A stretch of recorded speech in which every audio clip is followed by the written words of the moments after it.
শ্রী গুরু জয়, রাধে রাধে। আজ আমি আপনাদের একটি অপূর্ব গুরু কথা শোনাব।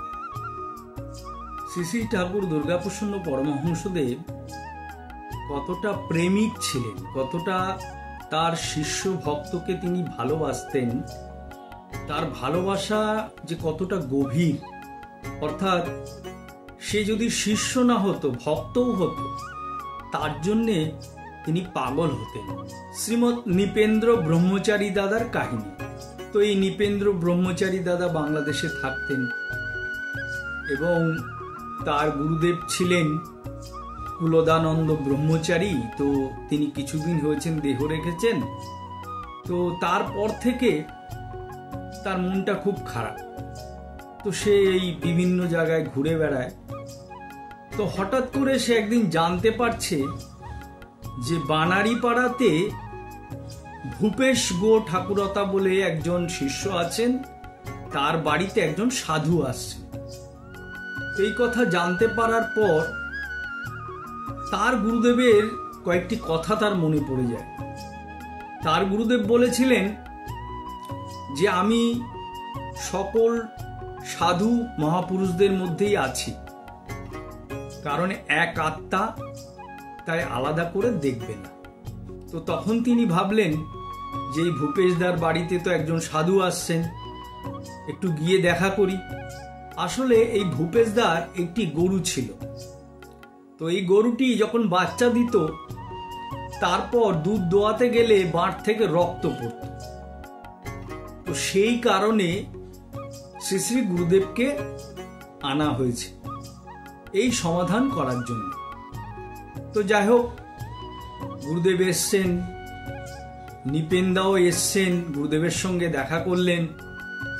যাই হোক, তারপর থেকে ঠাকুর ওখানে যে কদিন ছিলেন, প্রত্যেক দিনই এই নৃপেন্দা শ্রী চৈতন্য চরিতামৃত পাঠ করে ঠাকুরকে শোনাতেন। আর ঠাকুর তো চৈতন্য চরিতামৃত পাঠ, ভাগবত পাঠ এত ভালোবাসতেন এবং তিনি তার মধ্যে ডুবে যেতেন। এবং এই নৃপেন্দা যে চৈতন্য চরিতামৃত পাঠ করে শোনাতেন, ঠাকুর তো শুনতেনই, সঙ্গে আরো বহু মানুষ সেই পাঠ শুনত।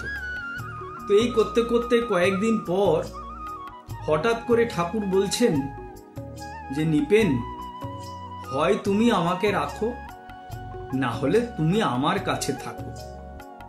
তাহলে ভাবুন, ভগবান তার ভক্তকে বলছে যে তোমার কাছে আমাকে রেখে দাও। মানে কতখানি নৃপেন্দার প্রতি ঠাকুরের ভালোবাসা জন্মেছিল, ঠাকুর কতটা নৃপেন্দাকে ভালোবেসেছিলেন যে তাকে তিনি ছাড়তে চাইছেন না। তো এই কথা শুনে তো নৃপেন্দা খুব খুশি, কারণ সেও একটা আশ্রয় চাইছিল। তো সে বলছে, হ্যাঁ খুবই ভালো, আমিও একটা আশ্রয় চেয়েছিলাম, আজ থেকে আমি আপনার কাছেই থাকব। তো নৃপেন্দা মনে মনে ভাবছেন, আশ্রয় লয়ে ভজে কৃষ্ণ নাহি তেজে। অর্থাৎ যে কোনো সাধু মহাপুরুষের আশ্রয়ে থেকে সাধন ভজন করে, তাকে কিন্তু কৃষ্ণ ত্যাজেন না। মানে তার ভজন সাধন সঠিক হয়। তো এরপর থেকে ওই নৃপেন্দা ঠাকুরের কাছে রয়ে গেলেন প্রায় 7-8 বছর। এবং তিনি ঠাকুরের এত কাছের মানুষ হয়ে গেছিলেন এবং ঠাকুরের বহু লীলা কাহিনী নৃপেন্দা নিজের চোখে দেখেছেন। তার অনেক কাহিনী আছে, পরবর্তীতে এরকম বহু অজানা কাহিনী আপনাদের সামনে তুলে ধরব। যদি ভালো লাগে আমার সঙ্গে থাকবেন। শ্রী গুরু জয়, শ্রী গুরু জয়, শ্রী গুরু জয়।